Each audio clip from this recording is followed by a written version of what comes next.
Keisha, and Pam, Ish, red dot shit, cream it, or slam it, brown. I'm a jam. Baby, you show it. Just a moment, you show me something.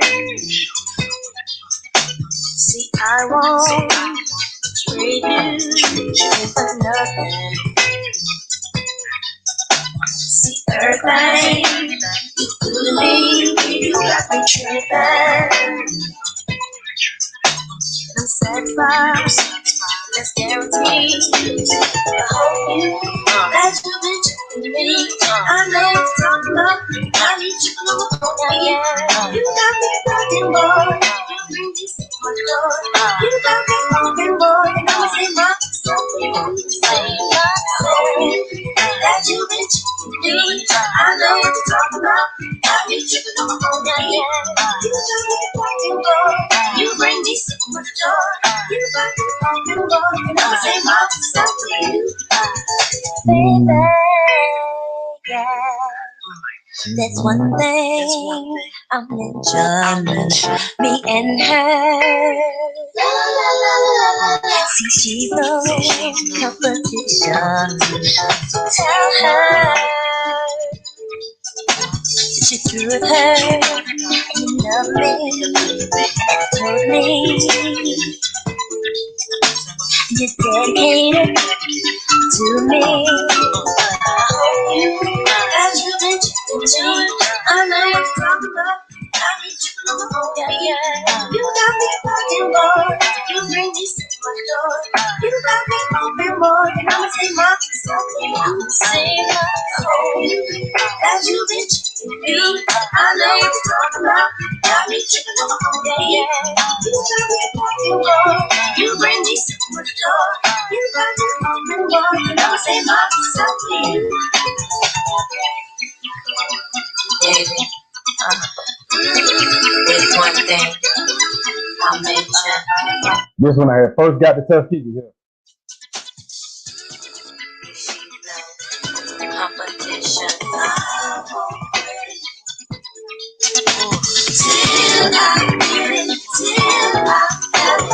Girl, Total was my group back in the day. What's up? What's up? This is Sub-Zero.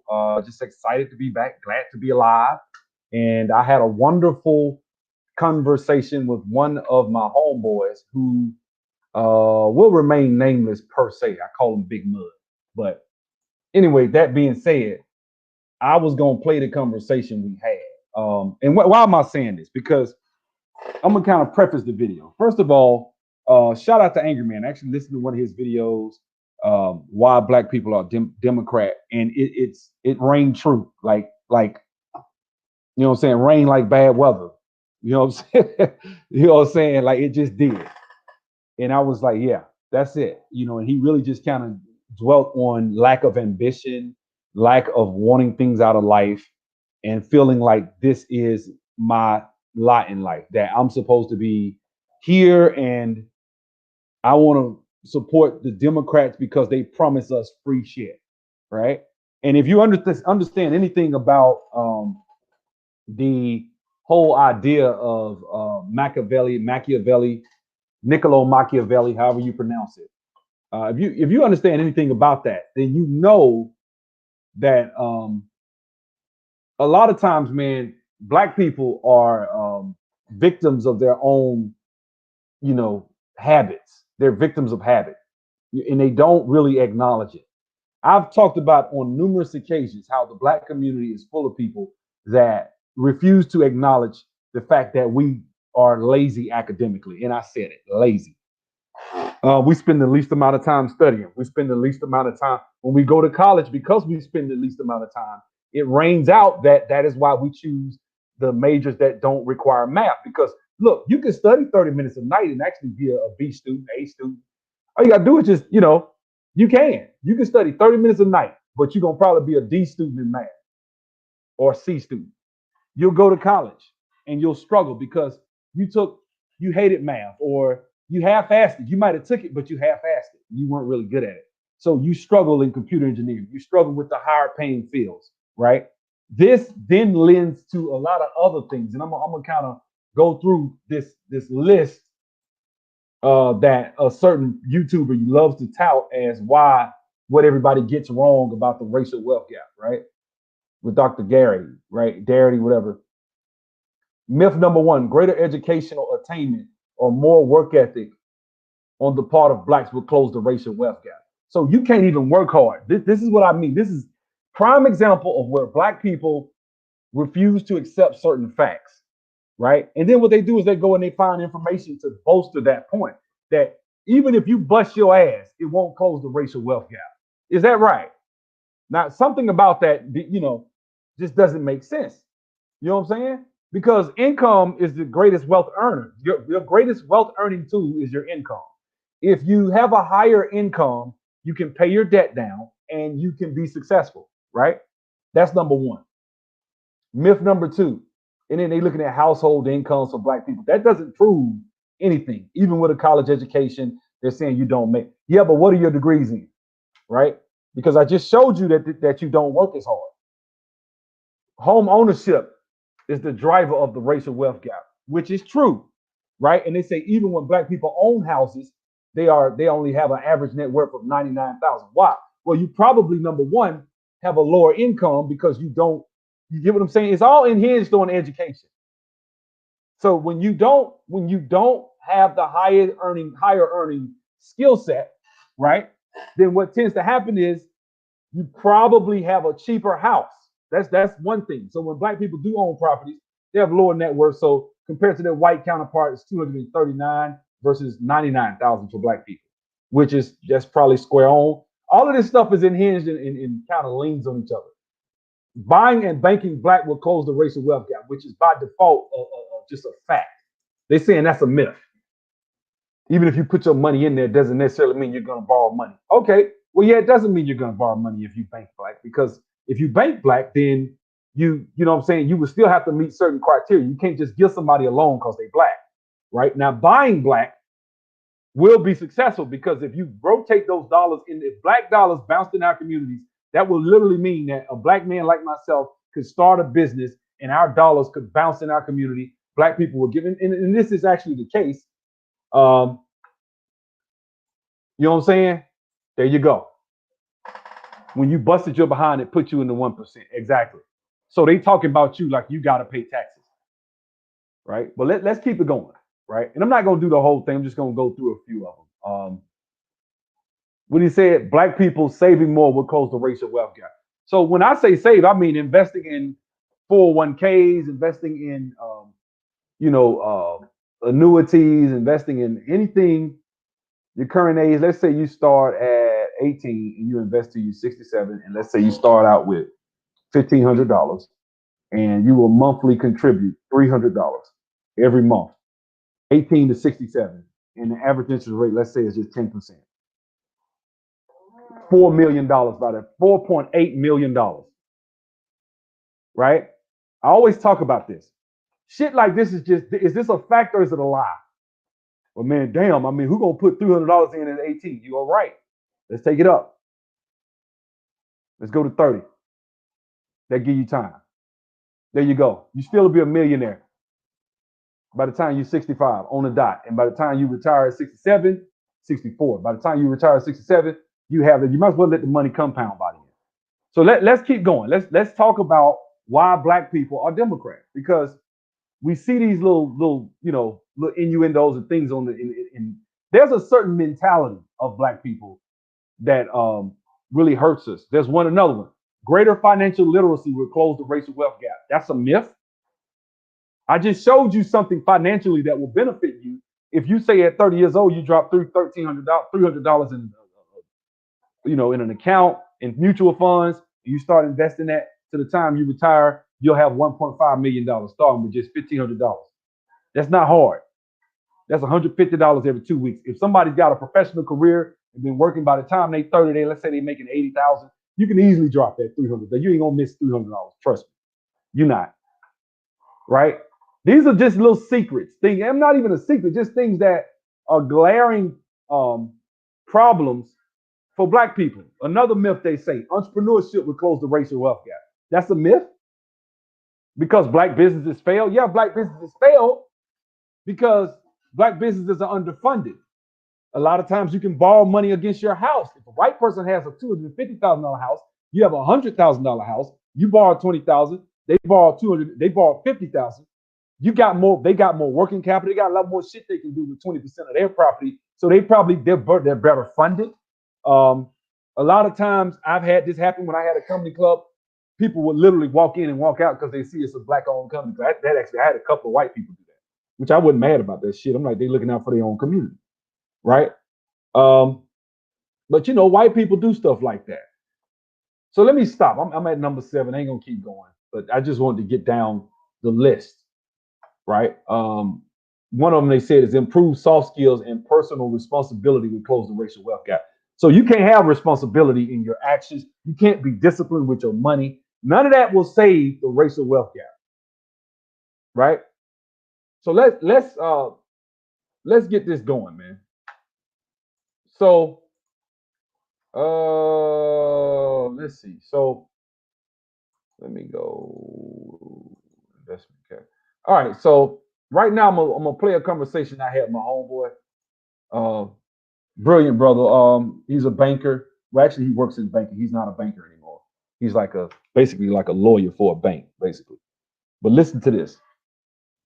I don't know which part you're talking about because I ran too much, man. I know. Just say that shit again. I'm recording. I want people to hear this shit. Yeah. What part? The part about the older guy that you tell me that whole thing about Okay. how you tell me that whole thing when you got in your grill and go all the way back to it. Oh, you talking about that? No, man, my mentor, man, dude.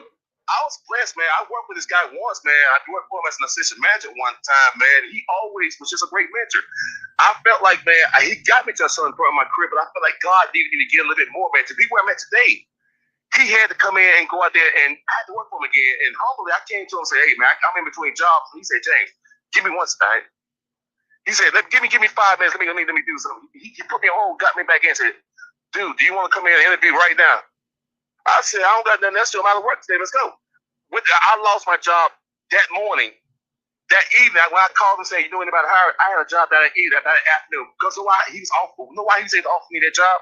Because he knew my character and knew my work ethic when I worked for him before for 3 years. Now, this current place, he offered me a branch manager job, and I took it for a year and I ran with it, did a great job. But the thing about this guy, man, that makes him special, man, because everything about this guy, man, he had a checklist for success, for his character and everything. And that's what he drives me on: character, big mud, character. Things like, what? Is your draw balance? How you dress for your grooming? How you talk to folks? How you treat folks? I mean, this guy really, man, just really planted seeds in me, man, for my character, for saying, if you want to be great, there's things you got to do to be great. Greatness is a process. And I watched this guy for 29 years become great.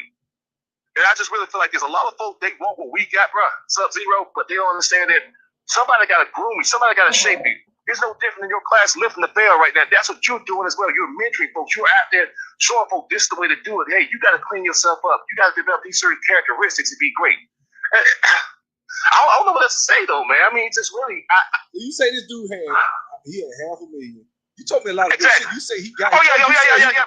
Is he the one that said that's why you had 30 and you're not in management? Oh, yeah. He told me, he said, Big Mud. Why are you 30 years old and you're still not manager right now? I said, well, blah, blah, blah. He said, no, that's not why you're not manager, because you're the strongest sales guy in the office. It's your character. Do you come to work on time? Do you dress a certain way? Do you do this? Do you do that? If these folks gave you a branch, would you be ready to take it right now? And at 30 years old, I wasn't ready. I didn't understand what he was saying to me. It took me to get old. It took another 10, 15 years for me to get old and understand everything he was saying. Because the reason why I made to respect this guy, because again, me being an ex-ball player, I mean, you wasn't going to really check me because I was Mr. Superstar.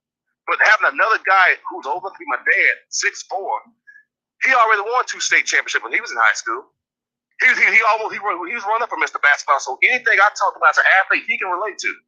The difference is he was already established as a professional, and when he was telling me those things, I was like, man, this guy seems to got it together. When he started discussing me at 30 years old, hey, this is why you need a 401k. He showed me his 401k, and I'm like, man, you got $500,000 in your 401k. He said, yeah, I got kind of started late. My wife got over 800,000.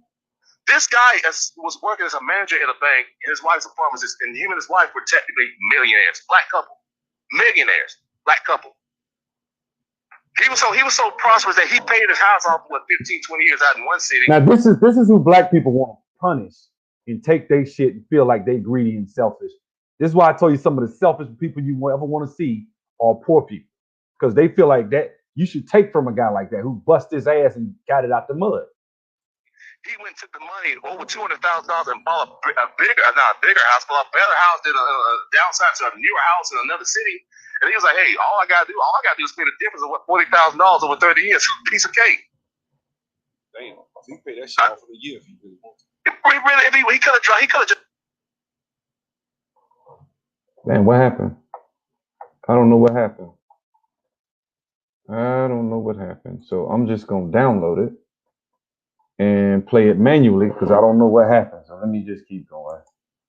Open. I don't know which part you're talking about because I Hold on, let me get that a little bit. If it's not my line of business, guess what? I ain't gonna get involved with it. I'm not gonna touch it. No, it's everybody's line. Hold on, It's let me everybody's slide line. over. They up for the 401k loan, they had a free and clear house. So he's like, I'm just gonna pay this little $200 a month or whatever. And I think he did it on 15 years as a joke. But but you know, a guy like that, you know, I think we all as black men need that type of mentor. Somebody that can check your ass, who can tell you when you're doing it wrong and tell you when you're doing it right. And I think that's the problem in Black America right there. There's not enough shareholders out there that's going to tell the young folks this how to do it. That's why I've been talking about shareholders for the longest. I've been talking about accountability. I've been talking about character. Because, I mean, it's these type of folks that's come into my life that shape me. And I feel like this is the things we got to do right here, Sub-Zero. We got to be shareholders, man. As shareholders, we got to go out there and start affecting this next generation. So you're saying that character and morals isn't lying, cheating, and stealing. It can also be the fact that you show up on time, the fact that you dress the part, the fact that you are warm and friendly to people, you know, in other areas, the fact that you get along well with others, all that, everything, the whole totality of, you know, the how whole person. you handle coworkers, how you handle everything. It's all there. It's not just character. It's not just did I curse you out today? You know, it's how do you handle a problem. There's a problem. Are you the person that's gonna sit there mope and groan about it? Or are you gonna be the person that's gonna say, okay, there's a problem. Let me get up and volunteer fix this problem. My manager got a problem. Let me be Mr. Fix It. A customer got a problem. Let me be Miss Fix It. Character is so much about what makes you tick. It's not just about did I lose my cool with somebody? No.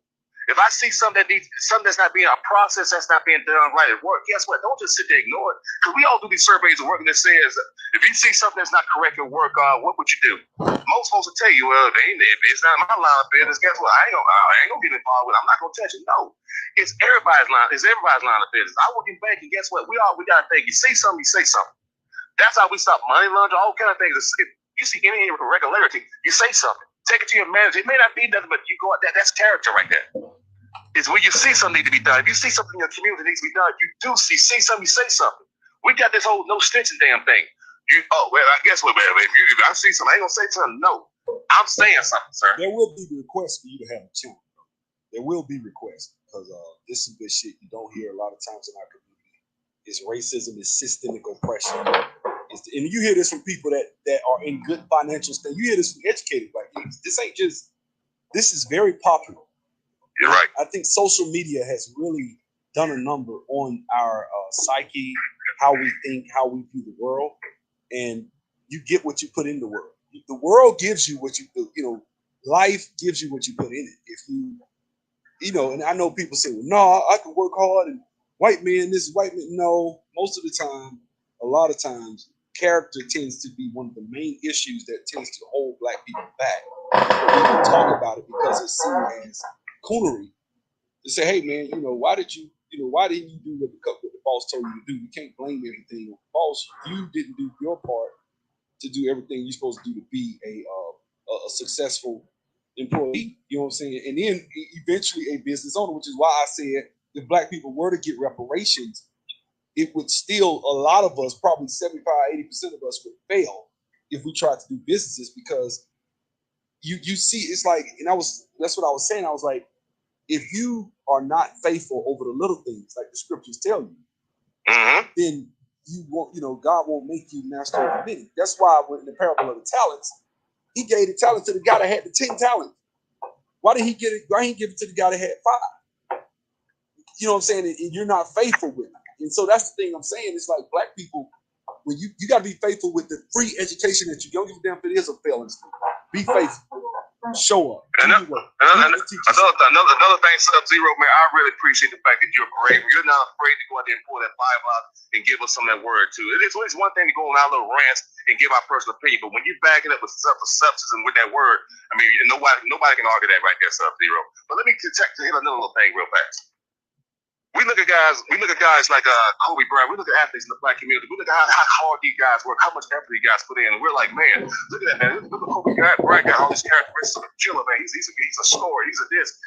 Imagine how great we could be in our community if we all had that same type of character when it comes to building community. Not just to shooting a basketball, not just a dedication to work hard to go out there and shoot ball, train your jump shot, work on your ball handling, work on a killer instinct, have that mindset. No. What if we had the same characters that Kobe Bryant, LeBron James, and Michael Jordan have as athletes, but we have for us community, for us trying to go out there and start businesses? We out there attacking like Kobe. We're trying to start business with a Mamba mentality. We're trying to go out there and get our career started with a Mamba mentality.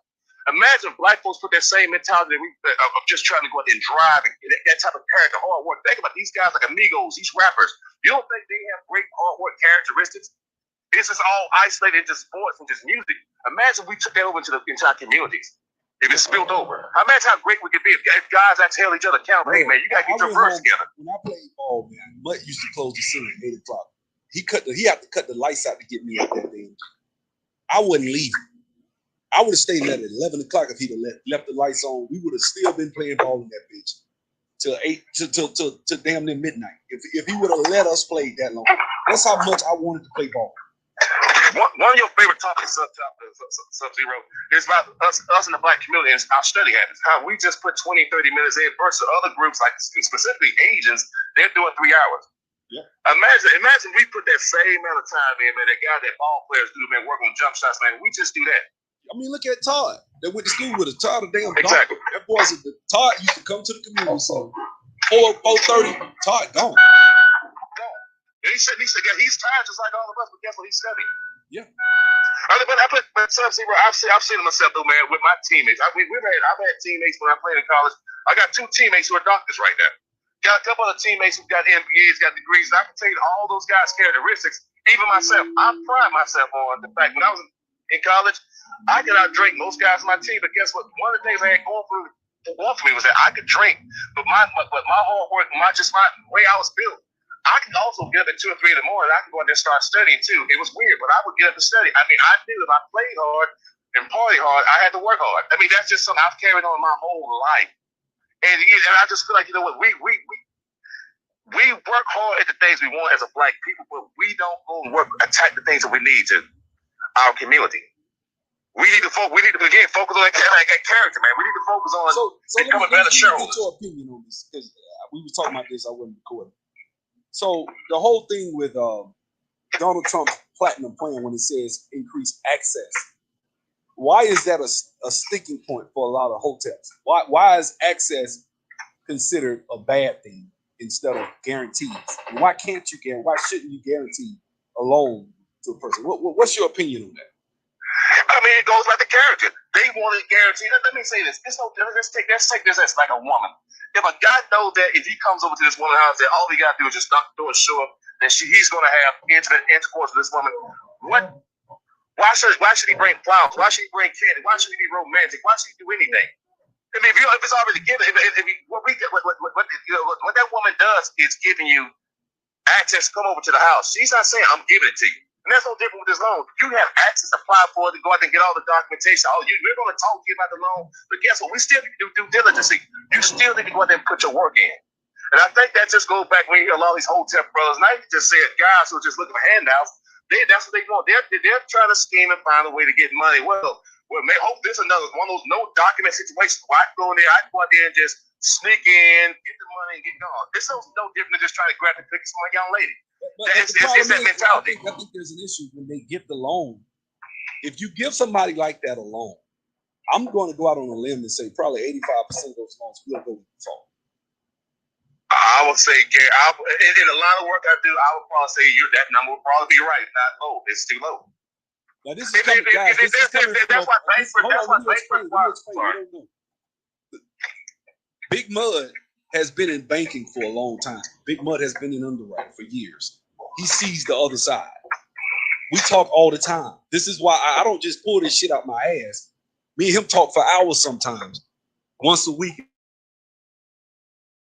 And we'll sit up there and talk. And it'll be about banking. Man, I got this loan, man. It just mentioned, man, this dude, man, I saw this, I saw that, and this and that, man. Black folks this, black folks that. He would say that. And I'll be like, well, I've seen the other side.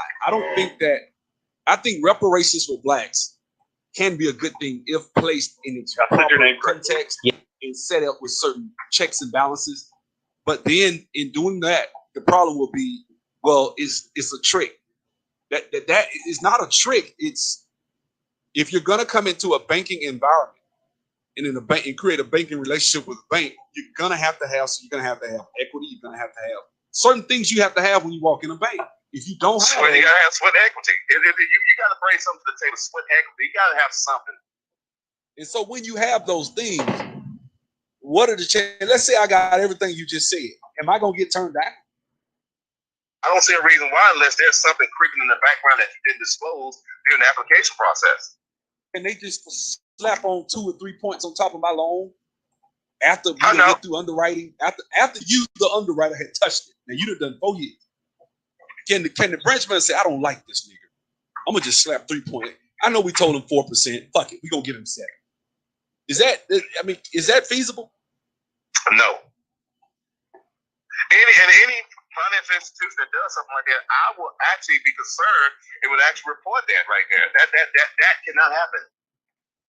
That's why we have disclosure laws for the banks have to produce a truth in lending disclosure. They have to produce a good faith estimate disclosure. Those things have to be known almost 7 days prior to closing.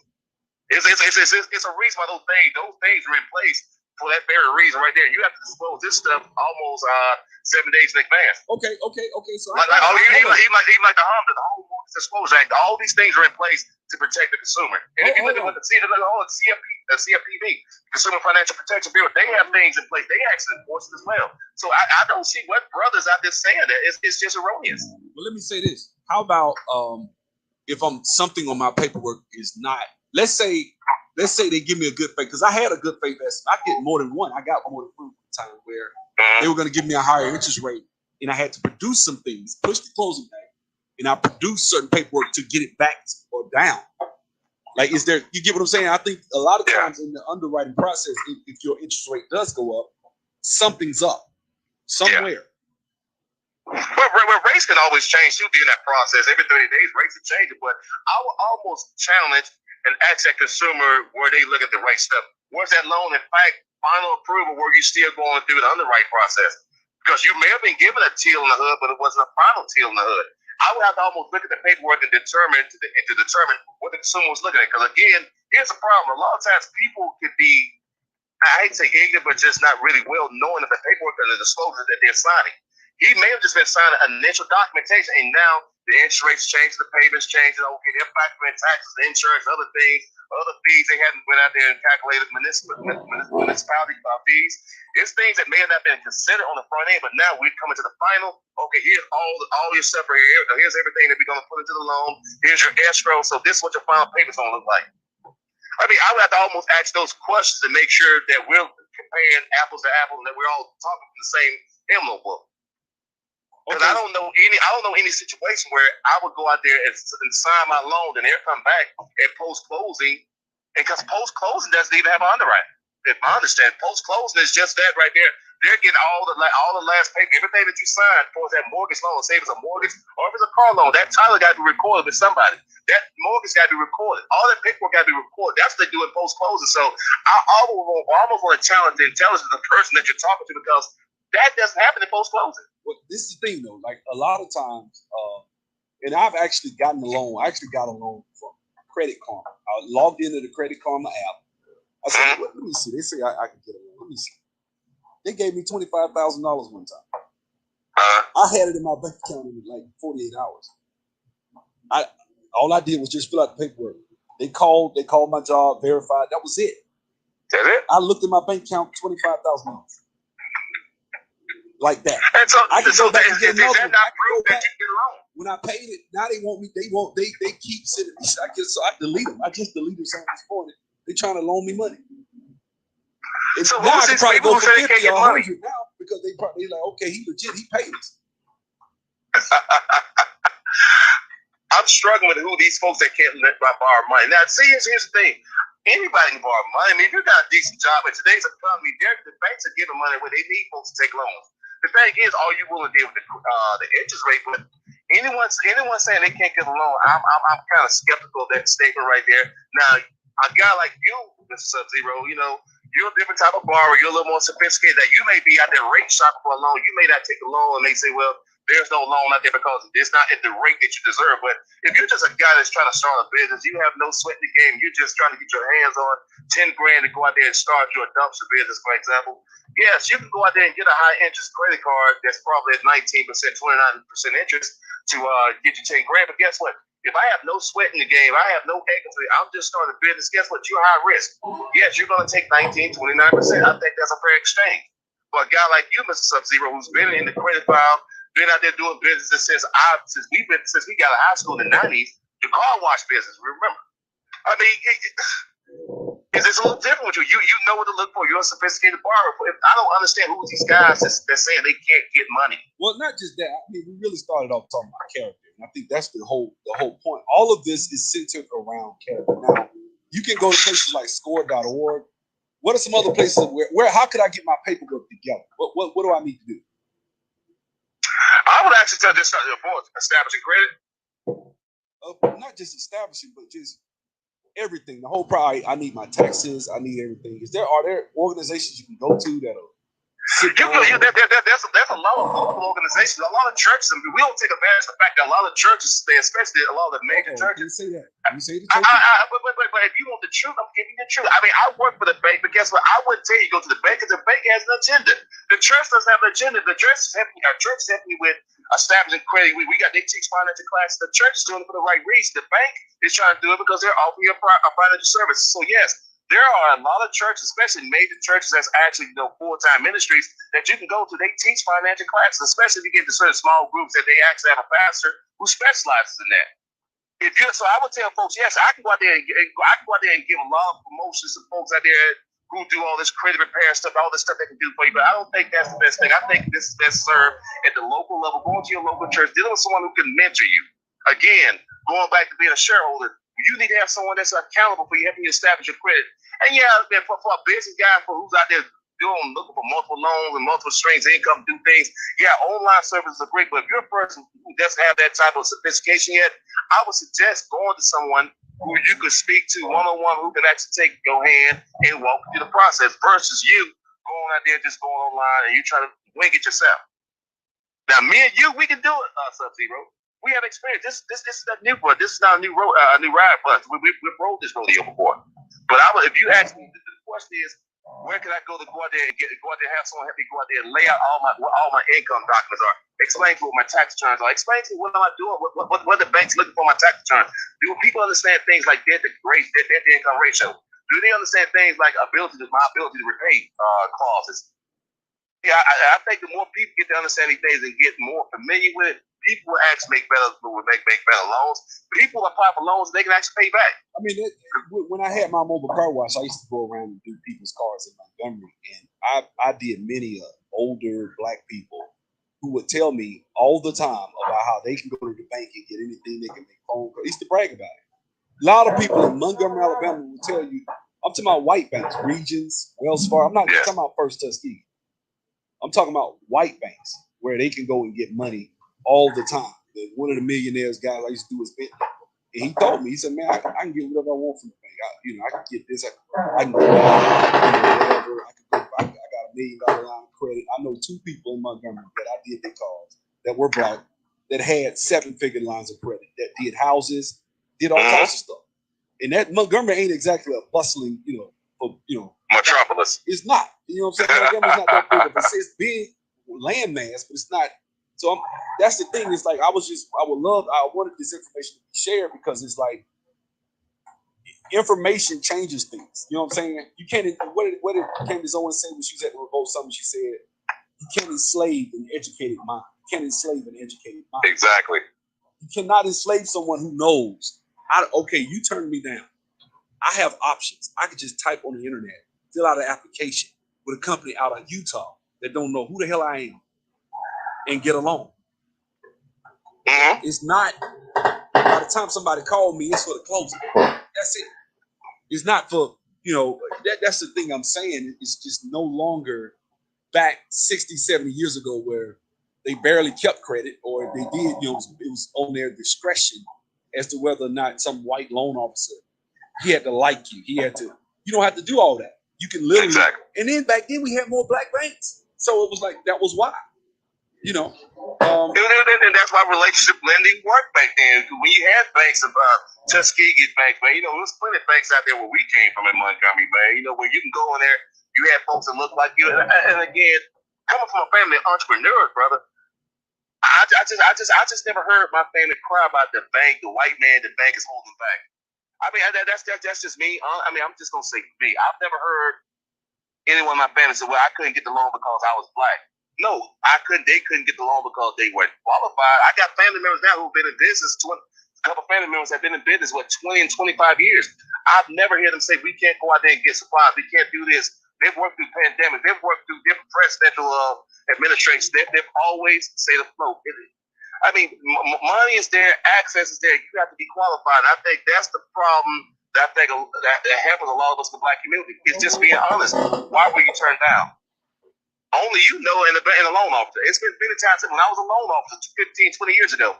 I mean, I know folks will say, well, I got turned down because he don't like me. He was hated. No, we looked at your credit report together. We went through, this is the reason why I can't lend you because of these factors right here. And then when I got a copy of your credit report, and I was the type that I wanted to help you. So I was sitting there, especially black people, I was sitting to tell you, this on your credit, this on your credit. This shows that you basically, this can pass through for over 90 days. Have you even called that credit to try to go out there and even figure out how much they'll take on a settlement? They'll probably take pennies on the dollar. I mean, it's about being educated, man, and just understanding what you can and can't do. And I think, just like with so many things that hamper us in the black community, is not knowing what's going on. I mean, it's no different in politics. We say this guy right here, this president's a racist, he's this, that, that. But I guarantee you, those same people are not really up to speed on the information regarding the election or just what's going on in the world in general. The same people who are saying that they can't get that loan, yeah, they may be a subject matter expert at what they're trying to get the loan to do. Whatever it is they're doing, they know that. But do you understand finance? Do you understand what it takes to get the loan? Honestly, I listen to a lot of motivational videos. People are really businessmen. They're not. A lot of people that have companies that are successful are businessmen. They may not necessarily love what they're excited. They're more They're more motivated or passionate about the business aspect of what they do, more so than doing the business like, of it. Jeff Bezos is not out there doing code for Amazon. He has coders. He's about the business of Amazon. Exactly. It's like a veterinarian. They got into the game of veterinarian because they love animals and rabbits.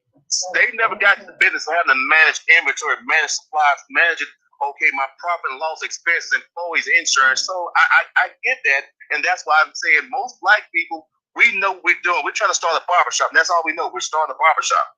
But do we understand the finances that go behind a barbershop? Do we understand why we got to put money aside for a barbershop? No.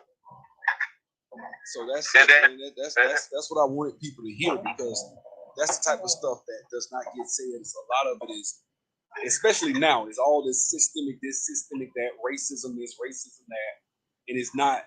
No, it's okay. That's all. I'm not gonna play the whole entire thing. I just wanted to kind of play my homeboy, let him kind of preach, get a lot off his chest. Shout out to Big Mud. He may be listening, may not. I don't know.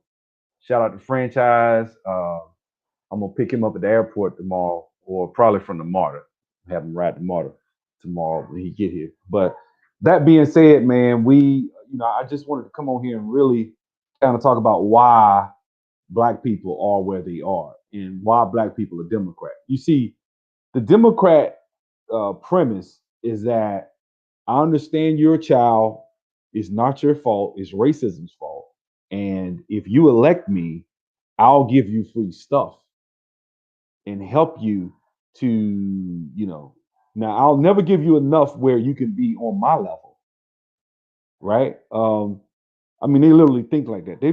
White people literally think. Let me show you something. This is the mentality of a Democrat, and you like, man, you tripping. Like, no, I ain't tripping. This is I got you. Uh,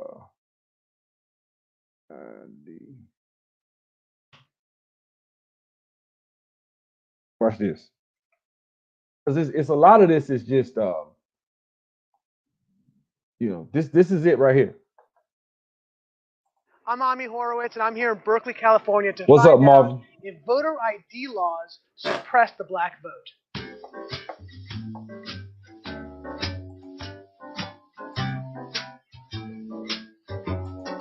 Do you have an opinion on voter ID laws? Yeah, they're usually pretty racist and they're bad. I think voter ID laws are a way to perpetuate racism.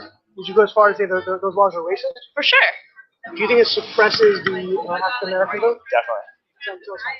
So he on a campus at a college, and they up here saying that it suppresses the African American vote because you have to have a damn ID card. Listen to this. What's up, McCord? Because they're less likely to have state IDs. They literally said we're less likely to have a damn ID card. Like, we can't go buy liquor, we can't get in the club, we can't do shit. Minority voters are less likely to have the kinds of IDs that have been described or required. These type of people don't live in areas with easy access to DMVs or other places where they can get identification. You can always get IDs do over the internet. Does that also make it difficult for black people in particular? Yeah, you have to have access to the internet. You have to be able to pay an internet service provider for certain fees. Do you think that They don't even think that we can pay for internet. These are the motherfuckers that's making decisions for us politically. People that think we're children. it's harder for black people to go online? Well, I feel like they don't have the knowledge of how it works. Like, a lot of people have smartphones, but you might not have data. For most of the communities, they don't really know what is out there just because they're not aware or they're not informed. I also think there's a repression of like black voting with how if you're a convicted felon, like you're not allowed to vote and everything. And when you look at swing states like Florida, that's a huge population of the like African Americans. Now I'm here in East Harlem. That's a huge population of us. That's a big segment of us of just people that have been in jail. That's fucked all the way up. This is how they think of black people. To ask black people their thoughts on what you just heard. Do you have ID normally? You carry ID around? Yes, I have state ID. Do you carry ID? Yes, I do. Do you know any black person who doesn't carry ID? No.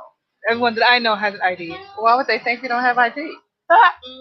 That's a lie. Why would you say that? Do you have ID? Yes. Because I have my ID and my friends have their ID, so we know what we need to carry around. Everybody that I know have ID. Like, that's one of the things you need to walk around with New York with, an ID. Do you know any black adult who does not have ID? No, I don't. Is it a weird thing to even say that? Yes, it is. What is this, some type of trick candy cameras? I know, right? That's the only thing I brought with me. Those are legit IDs. I heard a lot also that black people can't figure out how to get to the DMV. Really? That's what. That's what they said. Can't figure out how to get there. We don't have access to a damn DMV. I know it's that. You don't even need a drive. You can have a fucked up driving record. Your license can be suspended, and you can get an ID card. Do you know where the DMV is right here? It's on 125th Street and 3rd Avenue, I believe. You know how to get there? Yeah. Did you have a problem getting there if you had to get there? No. I know these sound like silly questions. You know how to get DMV? Of course. You know where it is? Yes. You can get there? Uh-huh. No problem. No problem. Just checking. Okay. And I also heard a lot that black people, especially poor black people, have no access to the internet, can't figure out how to use the internet. Like, we don't got cell phones, right? Like, That's just stupidity, honestly. Everybody has access to the internet. Even a little kid could figure out how to work the internet. I had access to the internet for years. You know how to use it properly, right? Exactly. I do it at work. So, of course, I know how to use it. My kids know how to use it. They all have iPads, iPods, whatever. Your phone has data? Mm-hmm. You can access the internet Unlimited. Unlimited data. Mm-hmm. I use my phone as a hotspot. What does that say to you for the people who have this perception about you? They're pretty much ignorant. That's what my thought process is. I just think that's ignorant. Ignorant. Ignorant. That's the word I'm Very, hearing very a lot. ignorant. Very, very ignorant. Does it sound racist for somebody to say that? so the ideology is that black people are so fucked up they can't even get an ID card. This is who we vote with. I'll give you the link to the video. This is who we throw our support behind, guys. This is who we support. This is who speaks for us. People that don't expect us to ever. If a motherfucker can't get an ID card, he's never gonna be my competition. Think about that shit. You're never gonna be my equal. You're a child. And somebody put a great post up a second ago. Right here. When white liberals talk about money, they tell blacks to go and play a march. We'll take it from here. Exactly. Great point. That's exactly how they think.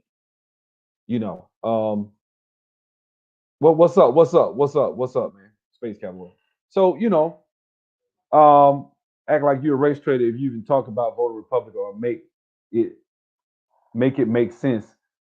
Why you would why would you this election? Like, this is just the type of shit I'm talking about. Like, it, you know, it is what it is. It is what it is, man. My thing is, man, as black people, individual responsibility and accountability is something that I don't think we really hold dear.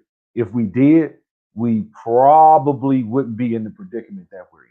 I'm just being straight up. I know that sounds like a blasphemous thing to say, but most black people don't want to hear that shit. They don't want to hear that, damn, man, had you not had 4 and 5 kids out of wedlock, had you not sold drugs, had you not dropped out of school, had you not studied 20 minutes a day and got a damn 2.5 GPA and then your ass want to get into Harvard, or if you had studied an hour, right? Or you're like, well, I'm poor. I didn't go to Harvard. I didn't go to Yale. Guys, let me tell you something.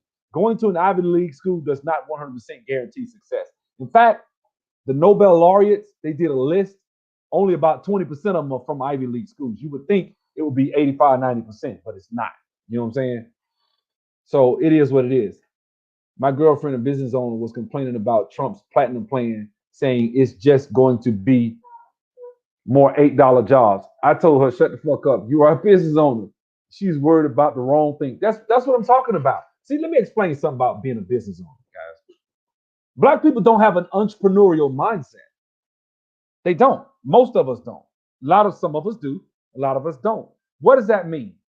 When somebody gets in the office and they lower the tax rate of corporations from 35 to 21%, and you bitch about it and say they doing that for the big boys, then you don't understand business. If they lower capital gains taxes and you bitch about it, that tells me one thing. First of all, what tells me two, you're ignorant, and it tells me you're not up on top of your shit and you ain't doing what the fuck you supposed to do to be successful. You don't have an accountant, you ain't paying taxes, you ain't incorporated, you probably running some shit by the seat of your pants, you're probably piercing the corporate veil, right? You're not structuring your shit. Not only is it not structured, you don't at least have enough sense to understand that it should be structured. So that if and when somebody does that, and they say, oh, they lowered the capital gain, the taxes from 35 to 21%, shit, that's good, man. Shit, I'm gonna do this, I'm gonna do that. Damn, that means I don't have to pay but 20% in taxes? Shit, that's what's up. So black people, the least economically viable segment of the community, should want to invest, should be the most entrepreneurial motherfuckers it is, but we aren't. We're the most democratic motherfuckers it is. Why? Because the Democrat Party has stripped black people of its own, and they knew this hundreds of years ago, and I'm about to prove it, right? I don't know how this bad is right there. So let me show you how I know what I'm talking about, because I actually looked into this about Machiavelli. Okay, I'm conservative, but I'm not looking at Republicans if they are not also racist. Racism shouldn't matter. Policy should. Well, yeah. Policy is what matters the most. I don't give a damn if you are racist. That ain't really what I'm talking about. But yeah, I agree with you. Racism isn't the thing. But I'm sorry, this year racism shouldn't even be in the equation because Biden is extremely racist. Like, this ain't just some easy, you know what I'm saying? Like, Biden has stressed, lately said some real racist shit. So it's like, this year we shouldn't be talking about don't vote Democrat. Don't vote Republican because they're racist. Anybody say that shit, that's the most uninformed motherfucker that you can ever see. You know what I'm saying?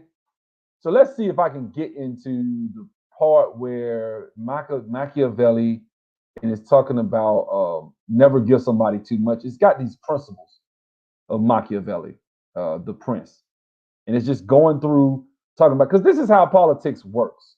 You know what I'm saying? And here you go. The Romans' move into Greece and their subsequent treatment of the Greek city-states was a prime example of how Machiavelli thought power should be acquired and maintained.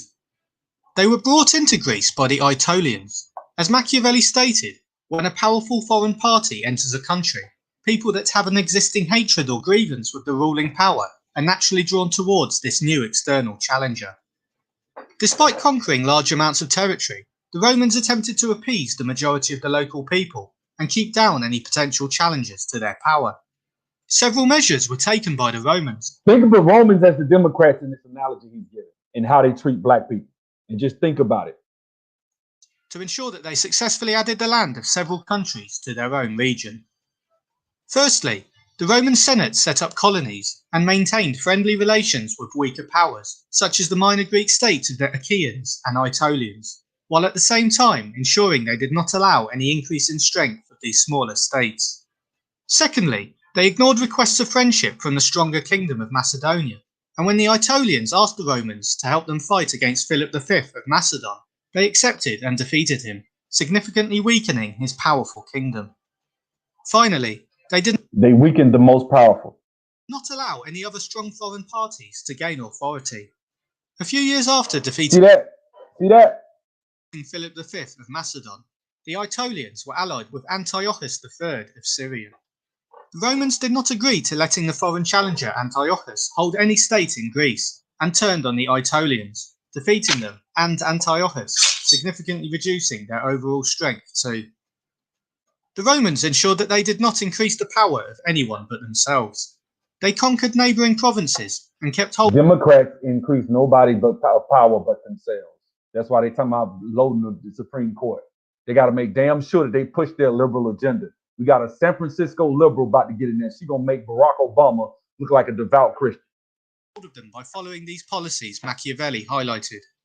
Indulge the lesser powers without increasing their power. Indulge the lesser powers without increasing their power. Indulge black people without increasing their economic empowerment. Right? Put down the powerful. Do not put down the powerful. Is this not the damn DNC website I'm reading? Do y'all see this shit? Allow foreign powers to establish a reputation. Do not allow foreigners to come in and establish a reputation that is beneficial. Don't let nobody else come into the black community and start doing something for them. They got to stay loyal to us. So don't listen to them black conservative coon niggas. Them niggas is coon. They not down. See how that shit work? This is how they think this is the operating. And the way I know this is how they think, guys, they have statues of this guy in Washington, D.C. Okay? They know exactly what the fuck going on. Hillary Clinton does it. This is why a woman can be in a debate, right? She can say she's against the Green New Deal. As well, she can't. You can literally go on their website and read that they support the Green New Deal, and then they get in a debate and say they don't. No core value system. It's whatever the fuck I need to do to obtain power. That's what I just said. That's what it is, man. Well, that's the same way the Republicans are. Look, this is the thing, man. And actually, shout out to Angry Man. He actually kind of helped me put this video together because he said a point. I agree. He said, usually when you hear niggas say that shit, they usually talking about the Republicans. Whenever you say that, hey, man, you point out some shit with the Republicans, they all got to come in and say they're two wings of the same bird. Whenever you point out some evil, demonic shit that Democrats are doing, it's usually going to be met with, well, they both bad. Republicans this, but the Democrats this, but the Republicans are racist. The Republicans are racist. That's the biggest shit you're gonna hear, right? You're gonna hear when you see some shit like this right here, they gonna say, well, I mean, Republicans are racist. Yeah, but this is child molestation shit they doing. This is pedophilia, man. This is fucked up. No, but the Republicans are racist. It's not a part of the policy the platform to embrace all forms of sexual immorality in the Republican Party like it is with the Democrat Party. So they need the Supreme Court because they got all types of sexual perversions coming down the pipe. And if they got us a conservative on the Supreme Court, they gonna push that shit through. Now you can sit down with the most Bible believing, speaking in tongues, slobbing, running around the church Christian black person you want to, and tell them this, and they still gonna vote Republican. I mean Democrat. They still gonna vote Democrat. You can show them all that. You can say, man, you know this, you know that. Yeah, but they gonna get rid of welfare. That's wrong too. Shouldn't we help the poor? Why? Because a lot of, I'm gonna say this, man. I know I shouldn't go in on the church, but hey, maybe I should, and I will. Let me say this. The thing is this, man. Biblically speaking, the Bible does not tell Christians to vote to have the government come and take stuff from people that have more than them. In fact, that's selfish, actually. Because you're saying, well, they got more than me. I'm going to raise taxes on people that make more than 400,000. That don't even affect people. That shows you how devoid of morality. Think about it, brothers and sisters. Because a lot of us never expect to make over 400,000. That's the problem. See, I want it all. You know what I'm saying? I'm going to go and tell you. I want it all, damn it. I want it all. I expect to make millions a year, damn it. That's what I expect, right? I expect success.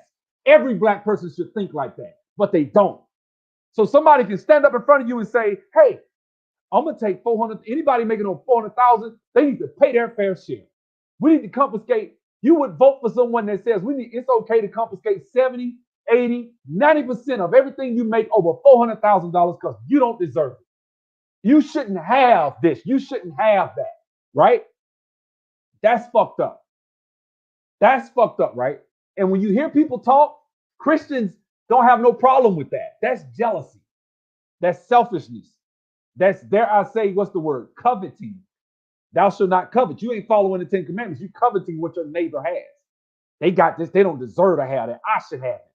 Take it from them. Yeah, but the government going to take 85% of it. I don't give a damn. I'd rather they take 85% and do this and do that than give it to me. That's not fair. That's not fair. He's rich. Every rich person got what they got by stepping on somebody's back, right? Not doing what the dude did that my homeboy just talked about. That him and his wife made smart decisions. They got $1.3 million in their 401k, and that was years ago. They probably got $2 million in there now because it compounding speeds up the bigger you get. They probably over $2 million in their 401k, did everything like he was supposed to. You just saying, fuck it, we need to come get half of his shit. That ain't fair. That's not fair. But the thing is, that just goes to show you how we've slipped morally to where we don't see stuff like that.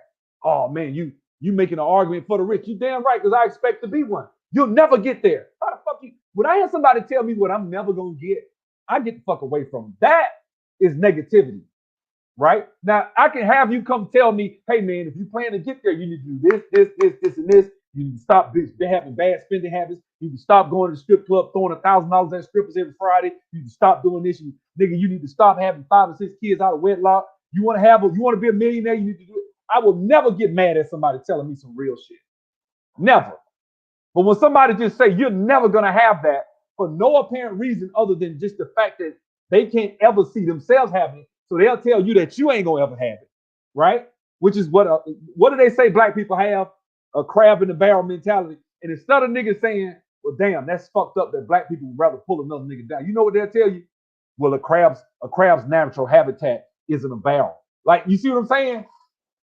That's the mentality. We so fucked up that the fucked up behavior that black people have, you shouldn't even call them out for it. You should say, you know what, man? Shit, he shouldn't be in a barrel. If he pull you down as a crab, that's only because he shouldn't be in that motherfucker.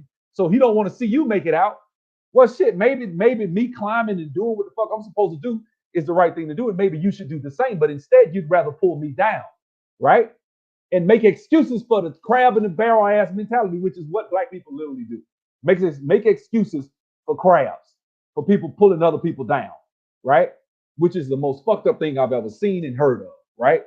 But that's the thing, right? You'll bitch about, well, we need to have a $15 minimum wage. You don't expect to start a business yourself? Yeah, I do. Okay, so let's say you start a lawn service. And let's say you start getting a bunch of calls and you getting tired of running. You want to hire people, right? You're going to have to take your prices up because shit, if you hire 3 or 4 people per day, you coming up off $60 an hour. You got to come up off of $500-$600. You need to make $500 a day with 4 and 5 guys. You taking 2 or 3 guys to cut a yard at a time. Think about it, a big yard.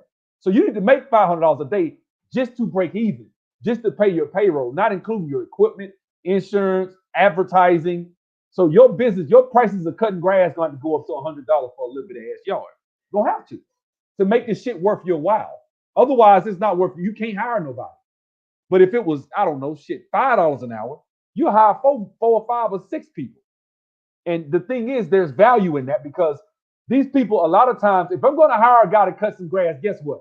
He's probably a low-skilled worker who has no skills, right? He needs to learn the appreciation of working in a hard day's work. He also, by working, he has a sense of pride because he's earning his own money. May not be a lot, but he's earning his own money. A young teenager, right? He also is learning a valuable job skills. He's learning soft skills, dealing with customers. He's learning dealing with supervisors, resolving conflict with people in job environments. A lot of shit you get from getting a job, not just $15 an hour. You know what I'm saying? So these are the different, but now we're getting into character because that's how Booker T. Washington talked. You see what I'm saying? So we're getting into character, which is what my homeboy talked about just a second ago. Shout out to Big Mud. But these are the things, these are the values, you know what I'm saying, that a lot of people, here you go again trying to troll me. I agree, a livable wage. Well, and that argument is defunct, I think, and this is why I believe that. Number one, a livable wage for me is not a livable wage for you. You get what I'm saying? If I got a house and a car and a mortgage and 3 kids, and you single and we the same age, a livable wage for me ain't a livable wage for you. You get what I'm saying? And me as a business owner, see, black people don't ever expect to have shit, right? This is why we fucked up. Black people don't ever expect to be the guy on the other end signing the front of the check. We always thinking about we have a back of the check mentality. I should have named the video that. Signing the back of the check mentality. You know what I'm saying? Instead of signing the front of the check. I expect to sign the front of the check. So for me, I'd rather have somebody that makes a certain amount of money. You know what I'm saying? It is. I agree. Great point. I thought you was coming to fuck with me, Bodie, but I agree. Getting a better job. You know how you get a better job? You work on yourself. You work on your skills. So you probably come in at $7.25 an hour. You work. You obtain these skills that I just talked about. You go to school. You get a trade. You do whatever you have to do. And then, because guess what, guys? People can bitch about McDonald's. People can bitch about, let's use McDonald's. They can bitch about Burger King, McDonald's. Guess what? You think Burger King pays everybody that works at Burger King the same thing? And do you think they pay the regional managers the same as they pay a motherfucker that works there part-time? That just a kid in high school working there part-time? Hell no. You know why?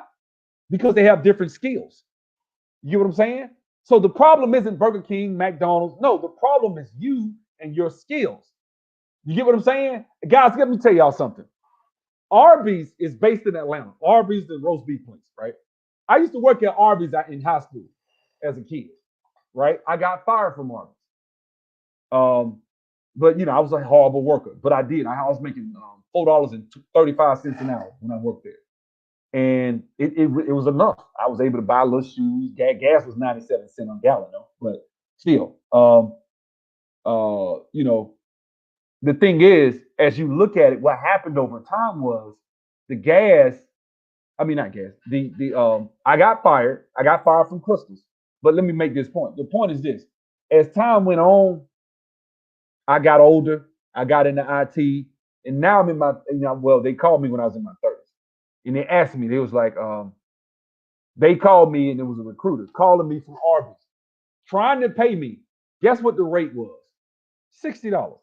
Now this was like when I first hit the 5-year mark. I remember I laughed about that shit because I thought about. I was like, damn, they called me to pay me 15-fold what they were gonna pay me, what they paid me when I was a kid.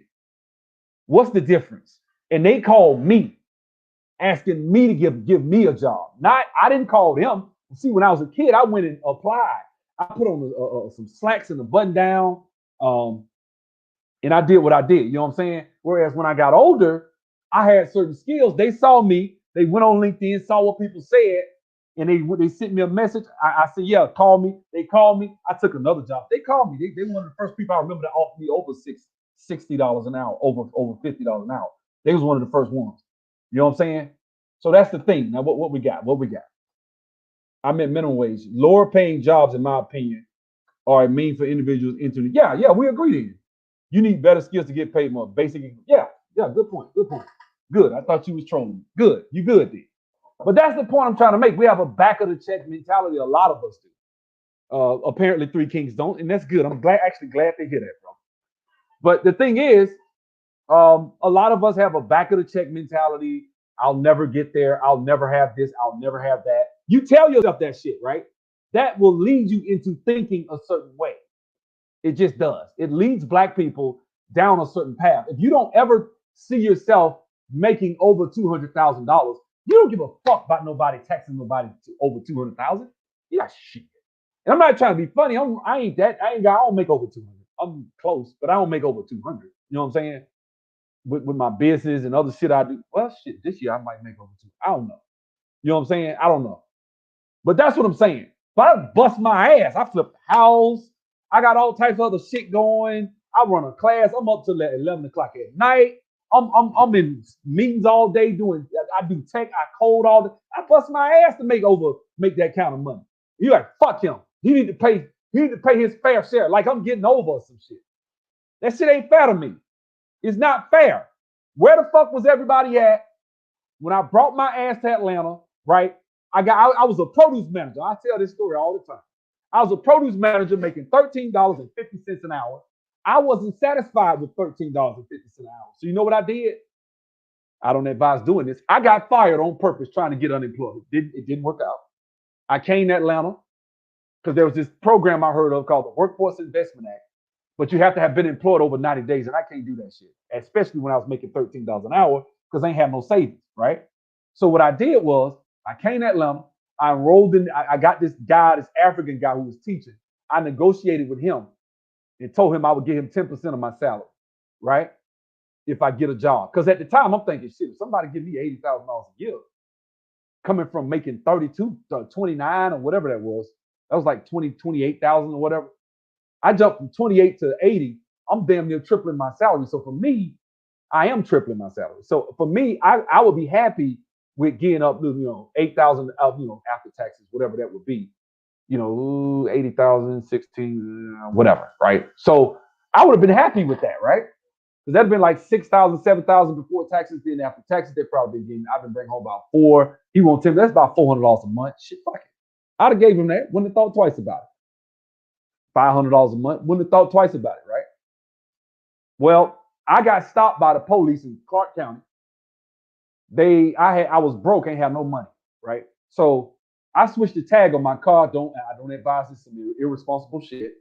I ain't have no fucking insurance. My driver's license was suspended. They gave me a ticket for all 3. It came to $5,500. Actually, no, it came to $4,000. And then I had to pay a lawyer to fix it, $1,500. But that being said, he impounded my car. He ran the serial numbers of everything in my car, right? He cracked open a thing of hydroxycut pills, fat burners, and ran it to see if it was drugs. He was trying to screw me. He kept asking me for the gun. Where's the gun? Because I had a gun permit. And he thought it was expired. He's like, okay, you got a gun in this car. Where is it? Where is it? Like, man, he got no damn gun, right? He tried to write me up on a fake a citation saying I had a fake identification card because this dumbass couldn't read the top of it where it said non-driver's identification. Had I not said nothing, that'd have been another damn $1,500 ticket, right? $2,000 ticket. That being said, I sat in jail. You cannot bail out in Henry County unless you own land. Now I'm doing all this shit I done went through. And I spent the day in jail. Finally, thank God I was able to get my homeboy, was able to get somebody to get me out of jail. I went through all of that just to be sitting here in front of you with the skills that I have now. The only reason I was in Atlanta with a suspended license was because I was trying to better myself. I went and negotiated and begged this guy to train me. And I'm in Atlanta getting trained to learn a skill that pays money. Why? Because I knew that if I get this skill, it'll change everything for me. I'll be able to make X amount of dollars a year. I'll be able to change my life. I'll be able to pay my debt off. I'll be able to pay the other tickets that I had in Montgomery. I'll be able to get my license straight. And I did all that. And I sat in that jail cell that night and a tear came out my eye. I'm just telling y'all some real shit. Like, damn, it's like when I try, shit just going bad. I don't know what I'm gonna do. I came back home. I ain't have no fucking money. Ain't have shit. Okay, I was fucked up. Broke, unemployed, no car, right? Because I got my brother to get the car to the impound, but I ain't had a $500 to give it to my brother to get the car back. And my license was suspended, right? So I had to pay out $13,000, $14,000 to get all my shit straight just to get my license back. By the time I paid lawyers and cleared up everything. Then I had to do all that. I'm sitting there, hey, where the hell am I going to get this money? How am I going to get there? And obviously, here we are today. I'm sitting here. I done paid all this shit off. I done dug myself out the hole. So you'll never be able to come on my channel and say that, you know what? Sub makes excuses for motherfuckers sitting on their back, waddling in pity, self-pity, and self-doubt. You know what I'm saying? I don't let my students waddle in self-pity and self-doubt. So that's why I think the way I think. That's why I operate the way I operate, guys. I was so fucked up back then. When I got out, if it hadn't been, let me tell you, this is how I know it was God, man. Because when I got out, when he bailed me out, right? My homeboy had his auntie put the land up. I ain't never seen her before. She got on the phone cussing at me. Nigga, you better bring your ass to court. I don't know you. I'm just doing this on the strength of my homeboy, on my nephew, Kurt, and da-da-da-da. And I'm like, yes, ma'am, yes, ma'am, yes, ma'am, right? Let me tell you something. I called the bail bondsman. I don't know what it was, but he knew my situation. He said, man, look, man, you know, your lady, your girl, you know, I talked to her on the phone when they bailed, because she came up here and bailed me out. She said, I talked to her on the phone. She told me you were up here trying to better your life. You know what, man, I'm going to let it go, man. You ain't got to show up to court if you don't want to. But I chose to show up to court anyway, right? I took my ass, got in the car, drove to the court. They locking people up. I'm talking about they giving people 30 days for driving while suspended. 10 days. Like just bloop, bloop. Just the Mexicans getting up, paying they shit, still locking their ass up. Up, this your second offense? Up, 10 days. This your third offense in 5 years? Up, 30 days. I had 2 tickets in Alabama, driving while suspended, and 1 in Georgia. They was doing out-of-state tickets, counting that shit against you in Georgia. So if you had a driving while suspended in Georgia, even though you have a 1, they was gonna count it as my 3rd, which meant I would have did a month. My girl started crying. She's like, I don't want to see you go out like that. I just can't see them putting you in handcuffs and take you in the back. Let's go. We get in the car, the damn cop follows us. This cop, one of the ones that came and showed up when they locked me up, left the courtroom, got behind the car. See, this is why I ain't just a friend of police when I say what I say. I'm not a big fan of the police because of this shit. Because that was fucked all the way up. This dude got up on my girl bumper. She had a Mustang GT. He got up on her bumper. Literally, we thought he was finna hit her. He was on her bumper like maybe 5 inches off. We pulled to the gas station. She's shaking and crying and scared, right? I'm sitting there like, I don't know what the fuck this cop gonna do.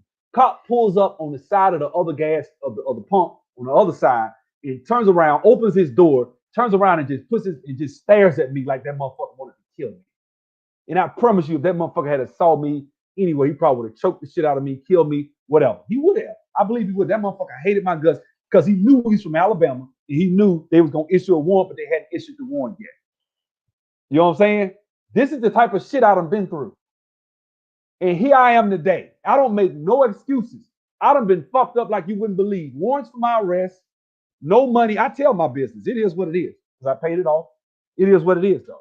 I was fucked all the way up. And I stayed, let me tell you something. I'm on my girl couch every day for 2 months with this company called Set Focus. And let me tell you something, man. Let me tell you how God works. Before I had ever even left Winn-Dixie, every day I was studying SQL. Y'all don't want to hear this thing. Every day, just like when they say David was in the wilderness, practicing on bears and tigers and stuff, trying to kill his sheep, and he had been killing them and fighting them. And then when he saw Goliath, he was ready. I had been studying when I was a produce manager. Before that, when I worked at U.S. Airways, I used to study for my certification test because I ain't no way in hell I'm finna be. I went from flipping houses, making hundreds of thousands of dollars in 4 hours. I made $100,000 in a 4-hour flip one time. I went from that to being broke and working in the airline, making $7, $8 an hour, depressed than a motherfucker. Just my comedy club closed up. That was my last little bit of real estate money. Comedy club closed up, ain't got no money, right? Broke, and I'm making every 2 weeks, I'm making like $250 at the airline. Depressed, angry, couldn't sleep at night. So I was studying every day. I'm sitting there because I'm working at the Montgomery, Alabama airport, which ain't that busy, right? So I'm up there and I'm reading the book every day. SQL, PL SQL. I went and took the certification test and failed twice. I'm telling y'all the real shit, right? That's why I'm not a big fan of certification, because the damn certification tests ain't that easy, depending on which ones you're talking about. They're not, right? So I failed the certification test, but guess what? In doing that, I understood and knew SQL. When I went to Set Focus after having had my car impounded and been broke and been in jail and all that, right? I went and I when they asked us, when you come in, they have a lot of people trying to get into this program. So what they said was, look, we always give people tests. It's a time test. You have about 45 minutes. You have a bunch of SQL questions. We always want people that already halfway know SQL and know certain things, because that's the type of, we're looking for people that know stuff. We give you a few hours if you want to look in a book or whatever, but you got to take it within a certain amount of time. We just had the interview process. This is how they did it. They didn't let everybody in. So let me tell you something. I prayed. I took that damn test and aced it because I was hungry. I'm just telling y'all real stuff, man. Where were my friends? Most of them was broke. Be honest with you. Most of them was broke. I'm not even gonna just throw all of them out like that. The few that I know that's real, they was broke or they was in their careers, and I ain't the type of nigga to be calling motherfuckers asking them for shit. If I go through shit, I go through it on my own a lot of times. I ain't like that. Hey man, let me get 50. I ain't, nah, fuck that. I always got a master plan. I always, even in the midst of that, I say I'm gonna be a millionaire one day. I'm gonna figure out how to get out of this, and I'm going to win. Damn it, I'm gonna figure out how to win and come out on top, and I'm gonna win. And there's gonna be nothing nobody can say. That's how I thought, right? Long story short, I took that test. I got in the program. They financed it. My credit still wasn't bad yet because they hadn't put a lot of that stuff on my credit from their real estate. A lot of it didn't go because it was commercial lending, right? So I was able to get into the program. I financed $14,000. I learned Salesforce. I mean, not Salesforce. I learned SQL. I learned SQL over. I learned business intelligence. And when I got out, I was one of the first students to get a job, $35 an hour. And I felt like, y'all remember in Pursuit of Happiness when he walked outside? Let me tell you something. When that man said, "Can you be here Monday?" Let me tell you something. It was this feeling of like, just, I don't know, like I had just come from, I don't know. It's like man, you down and everybody's saying you're gonna lose the game, and you come back from 40 points down and win, like that type. Like I felt like the baddest person on the planet.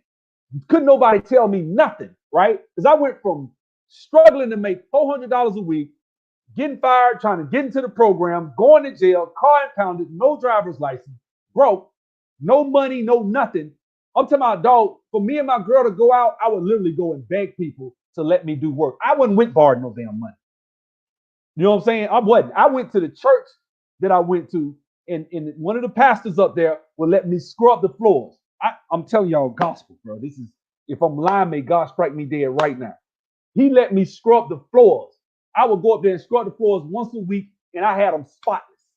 I would clean them damn floors every Sunday after service. Everybody would leave, and I come there and clean it and mop. And he would let me do that. Then he'll let me go and clean his car and vacuum it out. I'm gonna make like $100 or something a week or something like that. But that's how I was able to still be able to. Because if you with a woman, you want to be able to take her out or do something. That's how I was able to kind of hold and tread.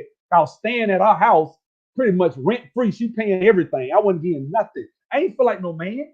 I felt like a scrub. I'm just being straight up. I felt like I ain't feel like no man because I'm not. That ain't how I'm wired. So man, I'm talking about but it was this rage on the inside. I don't know what y'all like. On the inside, I felt a rage the whole time I was going through that whole situation. I felt like it was something on the inside of me that just wanted to scream and just like the Hulk, just wanted to go at it. Soon as I get opportunity, I'm running hard. Nobody's gonna stop me. And there was a song I used to listen to every day because I liked the video. The video was Rick Ross. What's the name of that song? With Chrisette Michele and Drake. That song. I used to bump that song every day. That was 2011. I never forgot that shit. 9 years ago. That was 2011 because I got my first job then. I think it was. Or was it two? Well, whatever it was. But that song, I used to bump that song every day because I wanted a car like that. I ain't had no damn money for no Aston Martin, but I always wanted a Jag. I wanted the convertible Jaguar. That's why I bought that bitch. On some real shit. That's why I bought that. Because I always wanted the convertible Jaguar XK. I wanted it. I was like, man, I'm going to have this. I'm going to work. I'm going to figure out a way, and I'm going to have this. And that's what's sitting right in front of my house. And I'm not trying to brag like I'm some damn, like I'm some whatever, because this is the story of my students.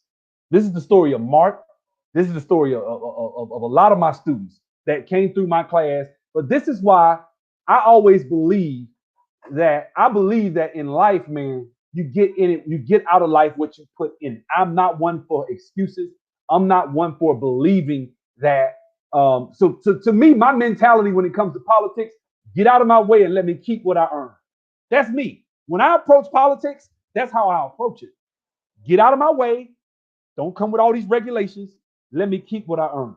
That's the first thing I do because I believe in myself and I believe in the Black community and I know what we can be if ever we were to embrace it and let go and bring all of our creative energies and thoughts away from sports. Because when you put a basketball in front of a nigga, if you tell a dude, hey man, you got a long shot, but they want you at the free agent camp next year. You know what I'm saying? I'm gonna be straight up with y'all. Look, if the Falcons call me right now, and I ain't never played football, if they ever call me and be like, hey, Julio's hurt. Look, man, come out here in 3 months and be ready, and we're gonna give you a shot. Fuck that shit. I'm out there running routes. I would do it. What the hell I got to lose at my age, right? But I got something to fall back on. But Black people every day, I know dudes. I go to Montgomery right now. Montgomery's a football hotbed. You don't know how many NFL niggas come out of Montgomery. I go to that gym up there that used to be called All Fit. It's a nice gym. Them niggas be in there running the AstroTurf, running 40s. Them niggas be in there doing agility drills and shit. And then but a lot of us are broke. A lot of us don't have money. But when it comes to athletics, we bust our ass. It's a mentality, man. You know what I'm saying? Thank you. I appreciate it. Green 911. Hey, that's what's up, man. Let me see what y'all talking about. Yeah, I used to listen to that damn Aston Martin every day. I used to listen to that song every day because it made me think. I could see myself. I would close my eyes and see myself riding with the top down. Because I used to have a Wrangler. I used to think like that, like I'm gonna get that. I'm gonna get it. And I found one. And I bought it. You know what I'm saying?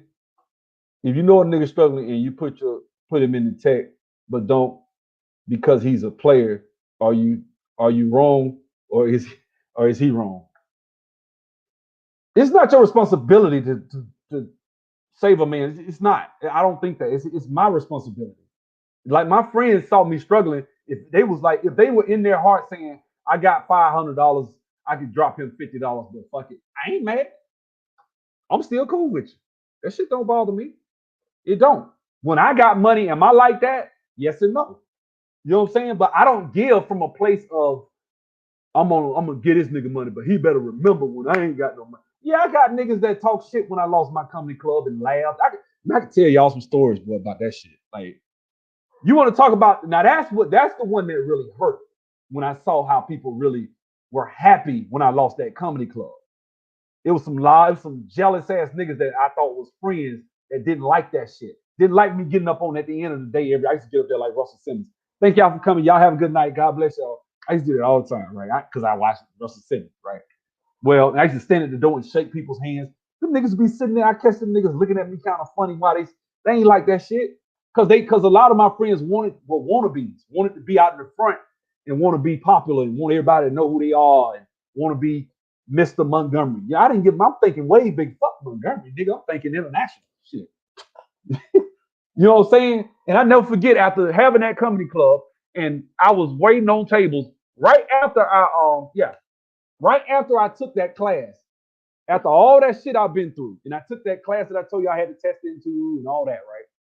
I worked at Baumhauer's. Look it up. Baumhowers. Baumhauer's in Montgomery. Great food. Always a crowd. They ain't ever going out of business. Because it's always, I'm talking about right now, I bet you they got a crowd in it, right? I work there as a waiter. Now, at this time, I'm very optimistic and hopeful because I'm knowing that, you know what? Now, I ain't got no car. I'm catching the bus back home. Like, I'm telling y'all some real shit now. I hated riding the bus. But I'm up there and I'm waiting on tables. And this nigga that I let in my club that we used to play ball together, me, he was supposed to be cool, all that shit. He knew me when I was flipping houses. He knew how much money I had. His homeboy used to work for me, under me when I flipped houses. And I helped his homeboy start a roofing company with my shit, my materials, my compressor, my nail gun, my ladder, shit, my cushions, and my workers. Right? He doing this shit on the side, so he made the most money he ever made in his life fucking with me. And I didn't ask him for a dime.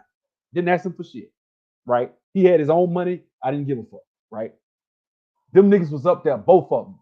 Came up there and sat in my section. I walked by. I was cleaning the table and I had a tray. And one of them looked at me and laughed. He just laughed. I knew instantly why the nigga was laughing. And then he said, "Oh, how the mighty has fallen." I never forgot that shit. I never, ever forgot that shit. Because I remember, I'm like, damn, man, you okay? Like, yeah, I'm all right. Why are you asking? Now, take him out. I'm excited about the future. I just came out this IT class. I've been busting my ass. He don't know the shit I've been through. Right? And he up there, "Man, you all right? Damn, man, you're doing bad, ain't you?" I'm like, "What you trying to say?"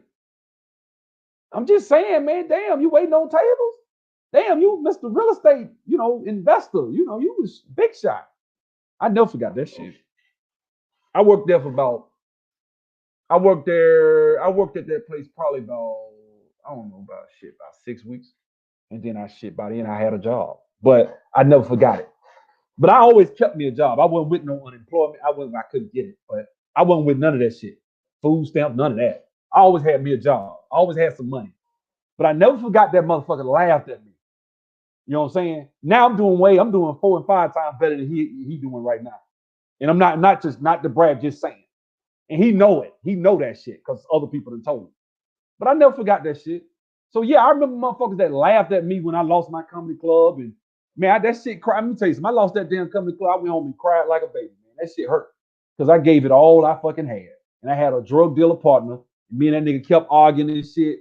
And the shit wasn't going right. And so I told him, I said, "Man, fuck it, just buy me out. Like, fuck it." Because I saw we wasn't gonna make no money. I saw he kept arguing and shit. I said, "Man, this nigga finna get into some real street shit." And I'm not a street nigga. I'm not on that level. Like, I'm not. I'm a businessman. I'm not a street nigga. I know who I am. I'm confident in saying this shit, right? Man, I went home and everywhere I went, motherfucker was, "Man, I heard what happened. And dudes that worked at the comedy club that's supposed to be my boys was running around like the mouth of the South. Man, he got this man, he this, he that, he that. And everywhere I went, people was talking, people was gossiping. Let me tell you something, that shit hurt. It hurt because it was in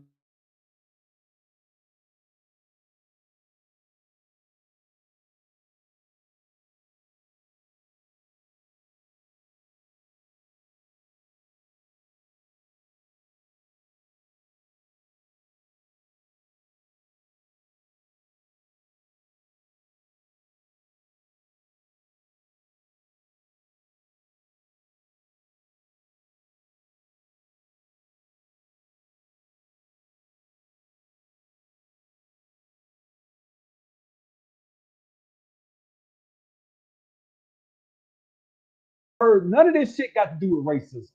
If anything, it's got to do with niggerism. Niggerdom. You know what I'm saying?